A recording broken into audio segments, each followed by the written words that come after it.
PTI में पूछा गया था कि हमारी जो पसली होती है उन्हें मध्य अक्ष पर जोड़ने वाली अस्थि कौन सी है।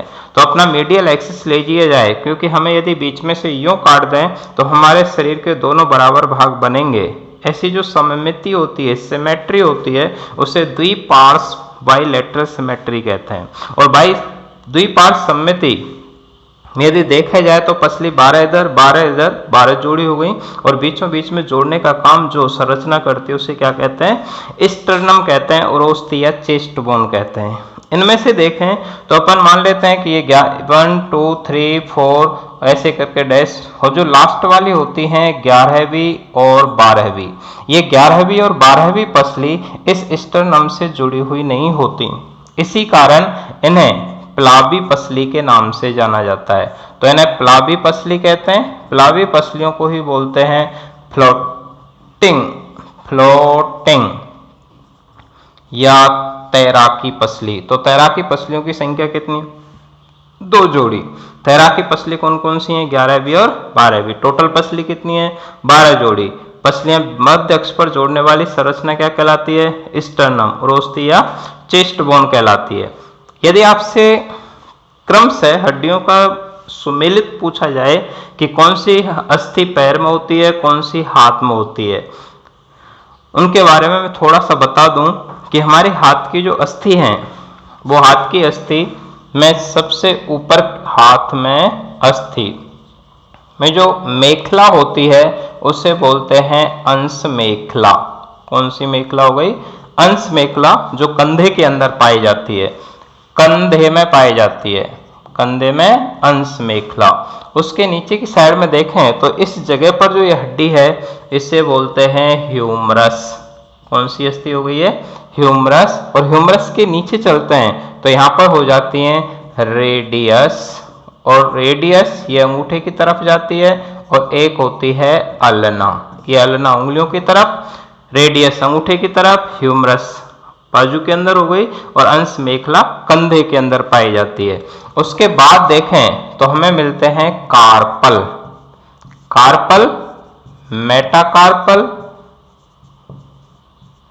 और फिर होती हैं अंगुलास्थि, अंगुलास्थि, फैलेंजेज जिन्हें कहते हैं। ये जो अंगुलास्थि हैं फैलेंजेज, ये अंगुलियों के अंदर होती हैं। जैसे इसके अंदर होती हैं 2, इनके अंदर 3, तो इसका सूत्र भी होता है 2 3 3 3 3। तो अंश मेखला, humerus, radius, ulna, carpal, metacarpal और फैलेंजेज अंगुलास्थि, ये कहाँ पाई जाती हैं, हाथ में।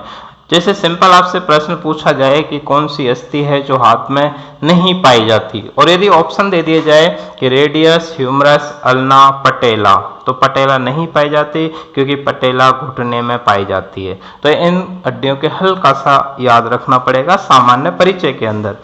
आगे देखते हैं, उसी प्रकार जैसे अपने हाथों के अंदर हड्डी होती हैं, वैसे ही अपने पैरों से रिलेटेड भी आपको पूछ सकते हैं। पैरों की बात करें तो पैरों के अंदर देख लेते हैं, पैरों में जो मेखला है पैर में, उसका नाम होता है श्रोणी मेखला, श्रोणी मेखला, पेक्टोरल गर्डल, श्रोणी मेखला जो कूल्हे के अंदर होती है। उसके नीचे जाते हैं तो आपको मिलेगी फीमर, जो जांघ में पाई जाती है, शरीर की सबसे बड़ी अस्थि का उदाहरण भी है। उसके नीचे जाते हैं तो घुटने में आपको मिलेगी पटेला, पटेला, ये पटेला नी बोन के नाम से जानी जाती है, नी बोन घुटने में पाई जाती है। ये प्रश्न भी आरएस के एग्जाम में पूछा गया है। पटेला कहाँ पाई जाती है, तो कहाँ पाई जाती है, घुटने के अंदर। उसके नीचे चलते हैं तो टिबिया, और टिबिया के नीचे साइड में होती है फिबुला। तो टिबिया, फिबुला, पटेला, फीमर, श्रोणी मेखला।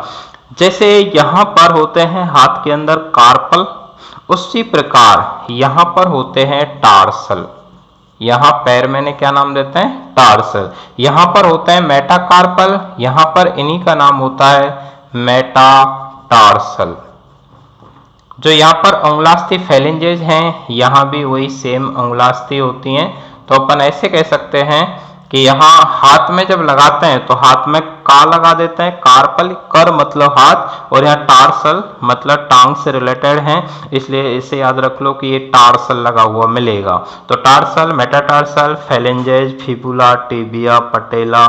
पटेला सबसे इंपॉर्टेंट है, ये इसलिए पूछी जाती है क्योंकि ये सीसामोइड बोन का उदाहरण है। ये सीसामोइड बोन है जो हमारे जो सॉफ्ट टिश्यूज होते हैं, टेंडन होते हैं, उन टेंडन के अंदर अस्थि भवन की क्रिया के द्वारा बनती है। आगे चलकर देखें तो हमारे शरीर के अंदर अपन मस्तिष्क से रिलेटेड छोटे छोटे से प्रश्न बनते हैं। मस्तिष्क, ब्रेन का वजन लगभग देखा जाए तो 1300 से लेकर 1400 ग्राम तक होता है सामान्यतया। और ये जो मस्तिष्क है जिस संरचना के अंदर घिरा रहता है उसे बोलते हैं कपाल गुहा, क्रेनियल कैविटी। क्रेनियल कैविटी में स्थित रहता है, क्रेनियल कैविटी में स्थित रहा। और इस मस्तिष्क के अंदर पाई जाने वाली जो तंत्रिका कोशिका है उस तंत्रिका कोशिका को ही बोलते हैं न्यूरॉन। तंत्रिका कोशिका या न्यूरॉन।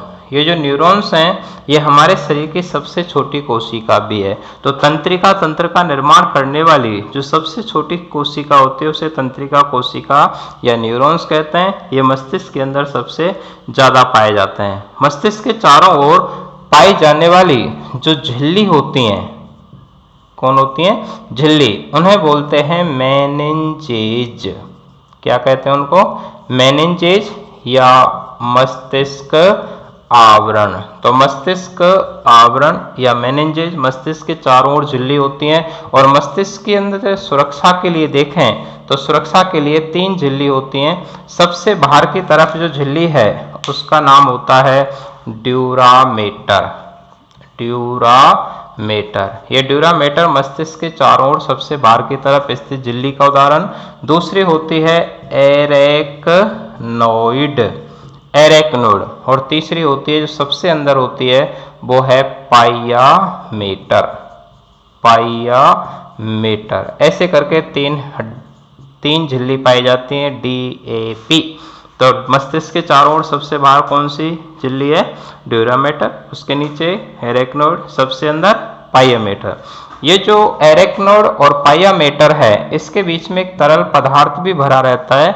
उस तरल पदार्थ जो मस्तिष्क के अंदर पदार्थों का परिवहन करता है, विभिन्न प्रकार के जो इलेक्ट्रोलाइट्स होते हैं, विद्युत अपघट, सोडियम, पोटेशियम, इनके आदान प्रदान करने में मदद करता है। इसे CSF कहते हैं, CSF। CSF पूरा नाम होता है सेरिब्रो स्पाइनल फ्लूइड, प्रमस्तिष्क मेरु द्रव, प्रमस्तिष्क मेरु द्रव। तो प्रमस्तिष्क मेरु द्रव कहाँ पाया जाता है? मस्तिष्क और मेरु रज्जु के अंदर झिल्लियों में। और कौन कौन सी झिल्लियों के बीच में होता है? एरेक्नोइड और पाइयामेटर। मस्तिष्क के चारों ओर कितनी सुरक्षात्मक झिल्ली होती हैं? 3। इन्हें कहते क्या हैं? मेनिंजेज। मस्तिष्क के अंदर सबसे ज्यादा पाए जाने वाली निर्माणकारी कोशिकाएं क्या कहलाती हैं? न्यूरॉन्स। और न्यूरॉन्स ऐसी कोशिका भी है जो शरीर की सबसे छोटी कोशिका है जिसमें विभाजन नहीं होते। न्यूरॉन्स में क्या नहीं होते भाई? विभाजन या पुनरुद्भवन, रीजनरेशन, पुनरुद्भवन नहीं पाए जाते। तो हमारे शरीर की एकमात्र कौन सी कोशिका है जिसमें रीजनरेशन या पुनरुद्भवन नहीं होते हैं? न्यूरॉन्स में नहीं होते। सबसे ज्यादा कहाँ मिलेंगे? मस्तिष्क में। मस्तिष्क कौन सी कैविटी गुहा में होता है? कपाल गुहा में। और सामान्य वजन कितना है? लगभग 1300 से 1400 ग्राम होता है। ये जो CSF है इसकी सामान्य मात्रा लगभग होनी चाहिए 150 ml। कितनी ml होती है? 150 ml। और इसकी जो pH है वो लगभग 7.4 होती है। 7.4 मतलब हल्का सा क्षारीय है। हमारे जो ब्लड की pH है उस ब्लड की pH के समान ही इसकी pH होती है। अपने ब्लड की pH भी कितनी होती है? 7.4, हल्का क्षारीय है। सामान्य मात्रा इसकी कितनी? 150 ml। CSF कहाँ पाया जाता है? एरेक्नोइड और पाइयामेटर के बीच में पाया जाता है। आगे देखते हैं तो कुछ प्रश्न यहाँ से पेशियों से रिलेटेड पूछ लिए जाते हैं कि कितनी पेशी होती हैं, छोटी पेशी कौन सी है, बड़ी पेशी कौन सी है। पेशी, मसल्स। पेशी ऐसा ऊतक है जो हमारे शरीर के बाहर का लगभग 50% भाग बनाता है। जब अपन आगे चलकर डिटेल में टॉपिक पढ़ेंगे तो पेशी अपने शरीर के अंदर टोटल भार का 50% भार होती हैं, जो सबसे ज्यादा पाए जाने वाला ऊतक भी है। पेशियों का काम वास्तव में होता है शरीर के अंदर गतिशीलता या संकुचनशीलता प्रदान करना। मोबिलिटी और जो फ्लेक्सिबिलिटी होती है, लचीलापन होता है, वो प्रदान कौन करता है? पेशी करती है, मसल्स करती हैं, और मसल्स की वजह से गति होती है। इन संरचनाओं को वजह से हमारी हड्डियों के द्वारा बनाया गया जो कंकाल है उसमें गतिशीलता होती है। पेशियों की टोटल संख्या होती है 639। मनुष्य में कितनी पेशी होती हैं? 639। पेशियों में जो सबसे बड़ी पेशी है उसका नाम है ग्लूटेमियस मैक्सिमस। ग्लूटेमियस मैक्सिमस, ये कूल्हे में पाई जाती है, ये सबसे बड़ी पेशी है। जबकि आपको सबसे लंबी पेशी पूछी जाए तो जो सबसे लंबी पेशी है वो होती है सार्टोरियस। सार्टोरियस सबसे लंबी पेशी और ग्लूटेमियस मैक्सिमम सबसे बड़ी पेशी। सबसे लंबी पेशी जो सार्टोरियस है ये जांघ में पाई जाती है। कहाँ पाई जाती है?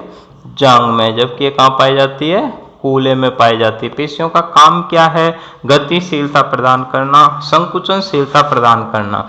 ये जो पेशी हैं, ये पेशी में सबसे छोटी पेशी पूछ ली जाए तो आंसर हो जाएगा स्टेपीडियस। स्टेपीडियस, ये स्टेपीडियस कान में पाई जाती है। तो सबसे छोटी पेशी का नाम क्या है? स्टेपीडियस। आपने जो अस्थि लिखी थी, हड्डी लिखी थी, तो यहाँ स्टेपीज था, अब स्टेपीडियस है, ये पेशी है।